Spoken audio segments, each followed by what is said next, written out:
what's up?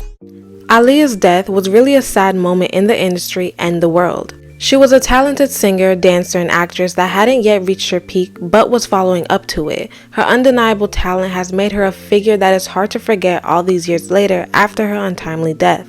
Her standing in her authenticity and kind aura has really upheld her image as the artist Aaliyah, someone who was so talented and beautiful whose life was cut short by a tragic accident. Or was it? Unfortunately, years later, some people don't believe that her death was truly an accident, but more so a murder at the hands of people closest to her. This is the conspiracies behind Aaliyah's tragic death.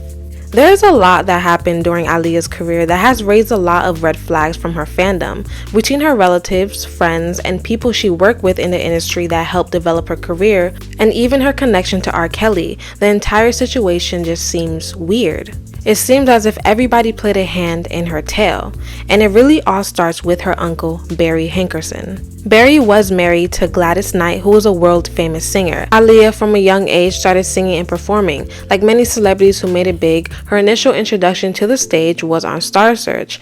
So she already had some experience being in front of an audience and knew from a young age that's what she was meant to do with her life. Considering Barry is Aaliyah's uncle, Gladys took a liking to her and asked Aaliyah if she wanted to perform with her on stage, teaching her the in and outs of being a present artist in front of an audience and using her vocals and emotion to compel fans. Yeah, I remember she called my mother and asked would I like to perform with her. Well, she was doing 5 shows in Vegas at Bally's Hotel, and of course I was like, yes, definitely. You know, I had done a lot of performances at that point, and I felt it would really be a great learning experience for me. So we went out to Las Vegas and I sang Home in the middle of her show. She brought me out and then she came out with me and we sang Believe in Yourself together. She taught me a lot. She taught me how to work stage, how to captivate an audience and, you know, put emotion into a song and to not be shook by being on stage, you know. And the first night I was on stage, in the middle of the stage, and I just sang straight up like a little broomstick, and then I just walked off, you know, no feeling, no emotion, and she told me you can't do that, you have to reel an audience in. So it was a great experience for me. Which explains how Aaliyah was able to develop her stage presence without her actually doing too much. She was always very calm and collected, but still had a sultry and cool vibe to her, and it worked with her image. Barry, her uncle, was already a developed music producer and manager to R. Kelly at the time. In the 90s and 2000s, there was no song you could listen to on the radio that wasn't influenced, written, or sung by R. Kelly. He was one of the biggest R&B singers since his debut. Barry was trying to get Aaliyah a record deal, but Aaliyah was extremely young and they didn't have enough leverage to market her as a young star, considering she was only 12 years old. So Barry decided to start Black Ground Records and use his connection with R. Kelly to make a deal with Jive Records to distribute Aaliyah's music. Which brings Aaliyah's connection to R. Kelly full circle, as he met her when she was only 12 years old. In the early 90s, R. Kelly was part of an R&B group called Public Announcement. Now, hold on to the names of 2 of the members, Andre Boykins and Ricky Webster. They played a key role and we'll double back on that later. One of their singles that was released was She Got That Vibe. This is the beginning of how it starts. Yo, R. Kelly, what's up, man? You been spending a lot of time with this girl, man. I don't know, man. She just got the vibe, you know what I'm saying? All right, tell me the script. I bet. And this is the ending where he shouts out a then 12-year-old Aaliyah, calling her a cute little thing.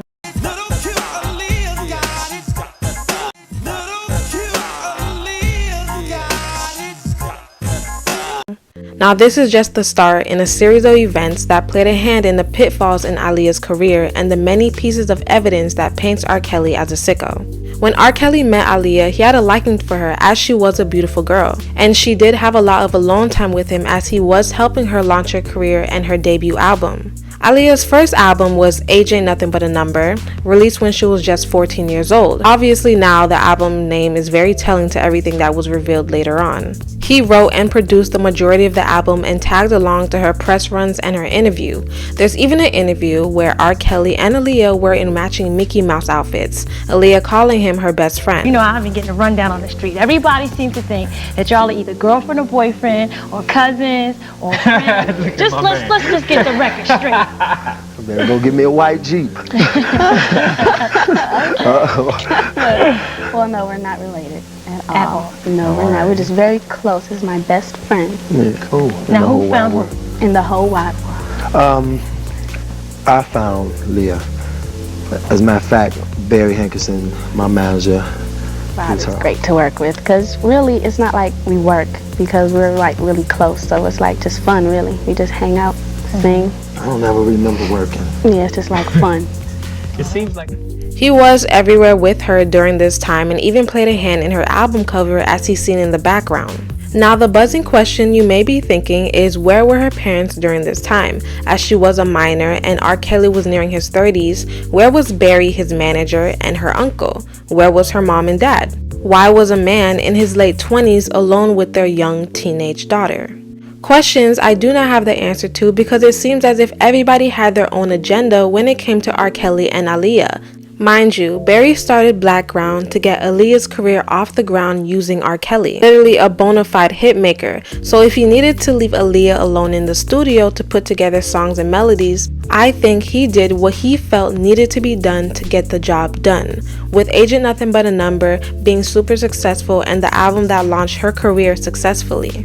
And it's possible that Aaliyah's mom, Diane, entrusted Barry with her daughter while she wasn't around. She couldn't be around for every interview and tour date, so there is a possibility where she didn't until some point know that there was a relationship going on between the two. But there was a point where allegedly Diane had intimate relations with R. Kelly herself. It is alleged by Lisa Van Allen, a singer and one of R. Kelly's former girlfriends, who of course he met when she was just 17 years old, said that R. Kelly and Aaliyah's mom would fornicate while Aaliyah would be sleeping in her bedroom. He actually stayed at their home in Detroit, and her mother actually was sexually attracted to him as well. And he said when Aaliyah would go to sleep, that he would, this is what he said. He said that he would go in the living room and him and her would do sexual acts on the couch while Aaliyah was asleep in the bedroom. R. Kelly was having sex with Aaliyah and her mother at the same time? Not the exact same time, but that's the what he same said. Time frame? That's what he says, yeah. Oh, so maybe this is why Aaliyah's parents have never spoken out themselves. Makes sense to me. Okay. Wow, this is something I've never heard before. Right. Came from his mouth. Okay. And, you're 17 at the time, so I guess it didn't really I just was bother like, you. Other than like, wow. Really what was like, wow for me was the mother, when he said that. And then, at this right now, we don't know what's true about what he says, but that's just what he said. So R. Kelly was playing with Aaliyah's mother and Aaliyah herself. As time progressed, there was multiple instances where Kelly and an underage Aaliyah would be caught in the act. But like many of these stories, nobody ever blew the whistle or put a stop to it. I stated previously about R. Kelly's group members for public announcement, Andre Boykins and Ricky Webster, and a third member named Earl Robinson. Earl was someone that actually spoke up about Aaliyah and Kelly's relationship, and that's what caused him to leave the group. Now, from what I understand, Earl Robinson did see some stuff between R. Kelly and Aaliyah. Yeah, he'd say he did. Okay. That's what he said. He told me that. So what did Earl tell you exactly? He said he saw Rob and Aaliyah on the back of the bus. Having sex? Yeah. And R. Kelly was what, 24 at the time? Somewhere in that area, maybe 25, 26. Okay. How did you react when you were told that a 26-year-old was having sex with a 14-year-old? I told Earl, my exact words was, stop it. Stop it. You didn't see that. Stop it. And he swore he seen it. But my thing was, I didn't know to believe it because at that point, Earl's relationship with Rob wasn't that great. So, did Earl leave the group because of that Aaliyah situation? Yes. That's exactly why he left. Probably wasn't even a day or two after he told me that he was gone. Okay, so now, and you guys were together before R. Kelly, right? Right. So here's your homie who you guys came up with, right, is leaving the group over some crazy shit. Right, basically. But you know how I had to look at it though, Vlad? I had to say, okay, what if I worked at Walmart and one of my friends that worked there too, he doesn't like what's going on there and he decides to leave. What does that do for me and my family and me living? I can't leave off that. See what I'm saying? Especially when I know the dynamic of the relationship that you guys have. I don't even know if you're telling the truth or not. So I had to stay there. And Rob told me, he asked me, he said, "Where's Earl?" I said, "He left." He said, "Why did he leave?" I said, "Well, he said he saw you and Aaliyah on the back of the bus." And he said, "Well, what that got to do with his check?" And I said, "Well, I guess nothing." And he said, "Well, since he left, I'm going to pay you what he got plus what I'm paying you. Now, would you leave?" Well, first of all, before I answer that question, it's a one-sided interview. what you're telling me right now is that R. Kelly didn't even deny it. No, I'm telling you exactly what he told me. Right. He didn't say that's bullshit, he's a liar. He said, and? Right. Like, what does that have to do with him? Okay. Me personally, I would not work for someone who's a child molester, but that's just me. Right. I feel you. But I didn't know that. Especially if the child molester didn't even deny it. Now, if there's a little bit of fuzziness going on, like this dude's probably lying, then I'd have to think about it. But if my boss was a child molester, I'd be out. Right. Me personally. But I'm not going to judge anyone in their position. You guys are, have to feed your own families and stuff like that. It is what it is. But at the end of the day, money makes the world go round. As the members' salaries doubled after Earl left, Earl actually ended up coming back around to help his wife Sparkle launch her singing career after leaving the group, discovering that Aaliyah situation. Sparkle was a singer who had moderate success, but her most successful song was with R. Kelly called Be Careful. But the craziest thing about this story is that this collaboration led to Sparkle cheating on Earl with R. Kelly, and what's even worse is that the 14-year-old girl in R. Kelly's infamous sex tape was actually Sparkle's niece. Yes, it's good. So, Rob, I'm at the studio one day. Rob say, "Call up Steph and see can she come down and do some vocals." And this was around the time she was doing vocals on Aaliyah's album. See what I'm saying? So it wasn't even about her album. She was just coming to do background vocals. So she came and did that, and shortly after that, it was no more her and Earl. It was a wrap. So you guys are in a group with Earl. Earl's wife goes and starts working with R. Kelly, and never goes back to Earl again. Right. Now let me ask you this, Vlad. I mean, think about it. Just like you just told me, you said Earl told you that he saw Aaliyah on the back of the bus, right? Mm-hmm. But yet he sent his wife down there too. Oh, that came afterwards? Yeah. Oh. So how was I supposed to look at it? Now look at it like that. Because you know this guy, but you still gonna send your wife down here. Don't sound right. Sounds a little strange.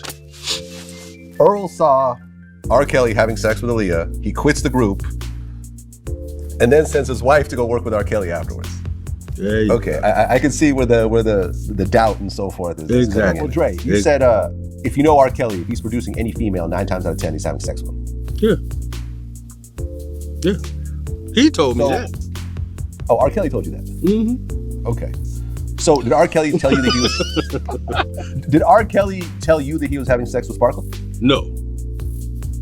But, I mean, no, he never said that. I'll say that. Okay. But Earl felt that he was having sex with Sparkle. Right. Okay. Now, Sparkle has a niece. Mm-hmm. And although it wasn't proven in court, she claims that her niece was the girl in the R. Kelly sex tape. Right. Did you know R. Kelly's niece? Did you know Sparkle's niece at all? I seen her around. Okay. When you say around Sparkle or around R. Kelly, or both? I mean, kind of around like we'll put it this way. The niece used to be with his kids in the house with Drea. And this is when she couldn't have been, she was really, really young at you know what I'm saying, at this point. So you're not putting it together because she's running with the kids and playing and this, that, and the other. And that's kind of, you know, it wasn't anything to look at strange. It was just like, oh, okay. Y'all godparents to Sparkle niece. Great.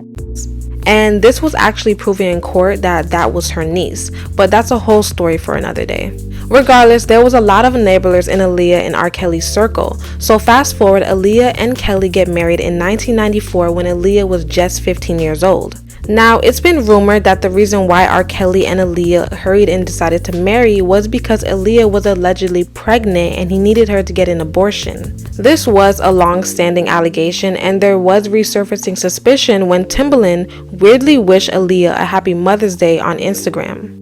Demetrius Smith, R. Kelly's then tour manager, stated that R. Kelly told him that Aaliyah was in trouble. He told him, "Don't call Barry, it's deeper than you think," referring to Aaliyah's uncle, Barry Hankerson. Within a few days, a series of events played out where Demetrius had to get a fake ID, bribe clerks, and book flights. Even recalling R. Kelly telling him that he needed to protect himself from going to jail. It didn't take long for her parents to find out about the marriage and immediately had it annulled. But here's where the people around her failed her again. Instead of pressing charges on behalf of their daughter, they instead had a contract with R. Kelly that they wouldn't press charges against him for the illegal marriage. In return, Kelly sold the rights to his first 3 albums to Aaliyah's family.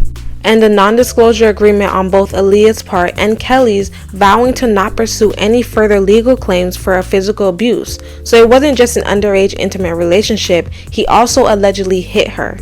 He allegedly paid $3 million to Aaliyah in exchange for cutting ties altogether and never mentioning their relationship again. In return, Aaliyah would also be restricted from talking about Kelly.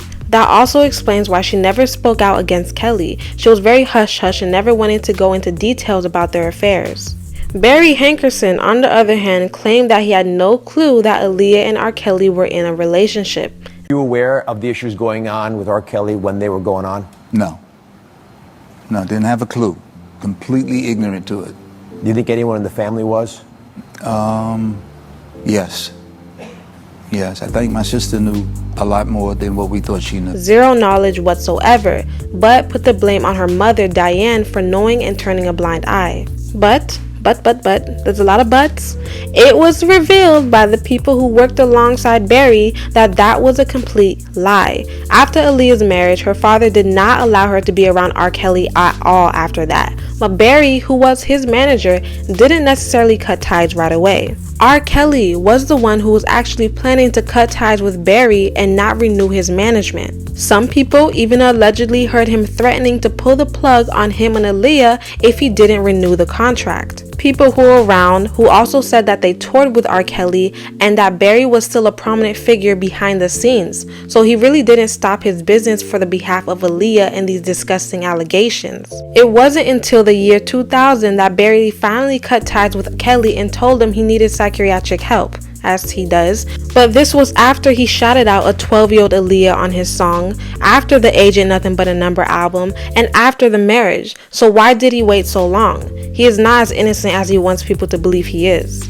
This was the 90s, where women got the majority of blame for being preyed upon, even though Aaliyah was just a minor, even though she didn't have the proper guidance, even though this was the fault of R. Kelly. Her career almost suffered to the fullest extent. She was almost blackballed from the industry while Kelly walked away unscathed. And even though it did take a hit at Kelly's reputation, it just wasn't to the extent of Aaliyah's, as she was seen as fast and trying to be too grown. She was still popular amongst teens and young adults, and thankfully Aaliyah actually is very talented and she was able to bounce back with the help of Missy Elliott and Timbaland, 2 producers who hadn't yet hit big. This collaboration launched and relaunched all of their careers. Luckily, One in a Million was very successful and gave Aaliyah her most popular songs. The R. Kelly situation did taint her image, but it did not stop her success. She continued releasing albums and diving into other avenues like acting and fashion, something that really holds her legacy dear.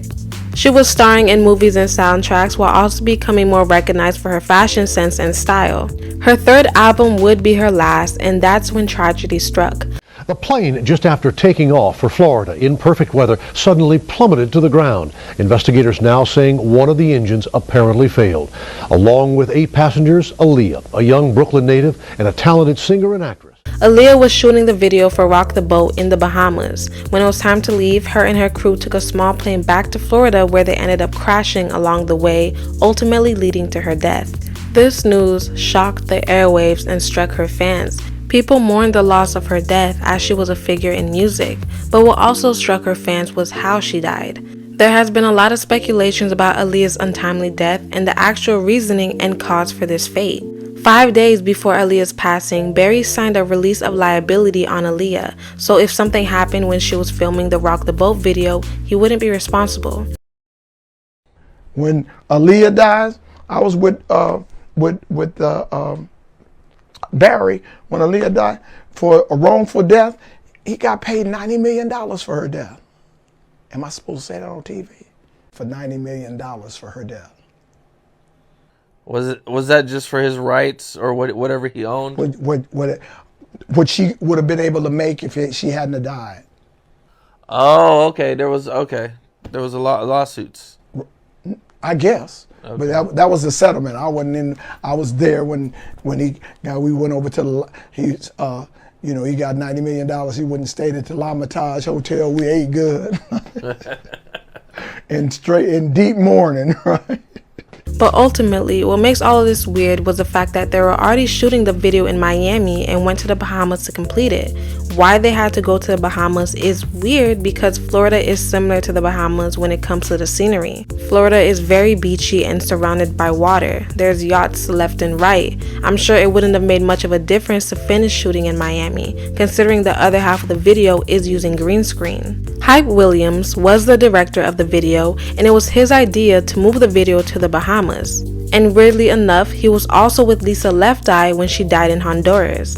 When the video was done shooting, Lenny Kravitz sent a private jet for Aaliyah only for Hype Williams to take it and leave the island. The plane that was left over was this small janky plane that Aaliyah was actually uncomfortable to get on. She texted her then boyfriend Dame Dash that she didn't want to get on the plane provided.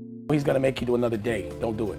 Trust me, it's just so he can spend money, And sure enough, she came home that day, and I had a big house. I rented this house, and she's like, "I'm going to, there." And I was like, I just thought that it wasn't necessary.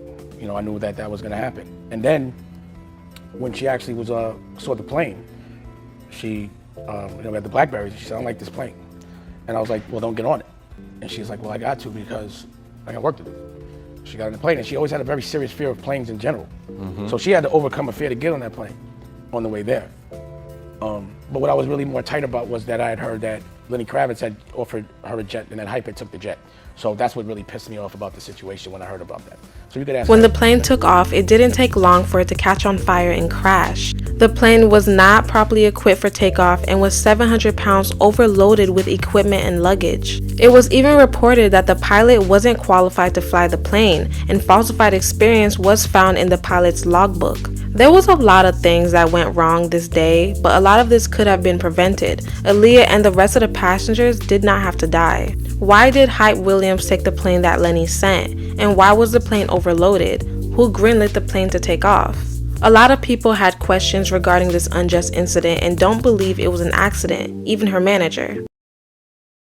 The day she died, when David Dash that morning took Continental. That morning, her mom took Continental. And Hype Williams, who rented that bullshit ass, they put her on the fucking property. I did every single ride show that a man did the last 14 months of her life. And I didn't do her business. If I was there, I fronted the niggas on me a few days before. They killed her. And that's what I've been saying. They killed her. She went to a seminar. They were all over the place. Queen Diesel, Jay-Z, all them motherfuckers. She would not move without Susie out at that point. Mary J. Blige did an interview where she said that Aaliyah's death was a spiritual murder. I don't even know what to say. I just know that was a murder. You know what I'm saying? That was a spiritual murder, whether people know it or not. Because God don't kill people. You know what I'm saying? Whether people know it or not. And I could go deep, but a lot of people I would have to really bring proof. You know what I'm saying? For what I learned. And she just was cut down in the prime of her life. And it's so unfair.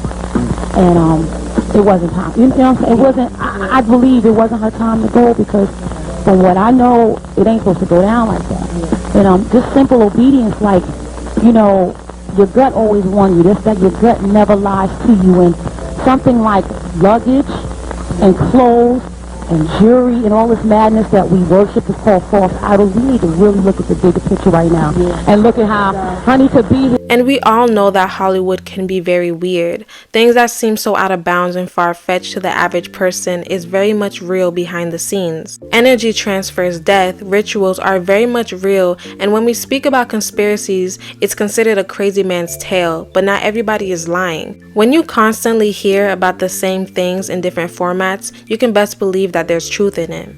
The weirdest thing that may or may not be a coincidence about Aaliyah's passing was that the day she got married to R. Kelly, it was on August 31st, and the day of Aaliyah's funeral years later was on August 31st. Very weird connection, but Hollyweird is weird. Aaliyah's death was tragic, and she was so successful and talented. She was destined to live her truth, but never reached her full potential because of the people around her who didn't protect her when she needed protection the most. She didn't have to go through what she went through, and it really does beg the question why her family has remained quiet all these years. While her legacy has never faded, her family chose to conceal her music from her fans. It's been a long-standing legal battle against Barry and Aaliyah's estate that continues to hit bumps in the road because for a long time only her first album was able to be streamed. Then a few years ago, during R. Kelly's scandals and the trials, that's when Barry came out saying that he was prepping to release her music, and some people found it inconsiderate because knowing Kelly tainted a piece of her image, why try to release her music now, doing interviews during this sensitive moment bringing up her name. With all that went down, may Aaliyah truly rest in peace as the princess of R&B and a woman gone but never forgotten. Her talent has remained and shined through over 2 decades later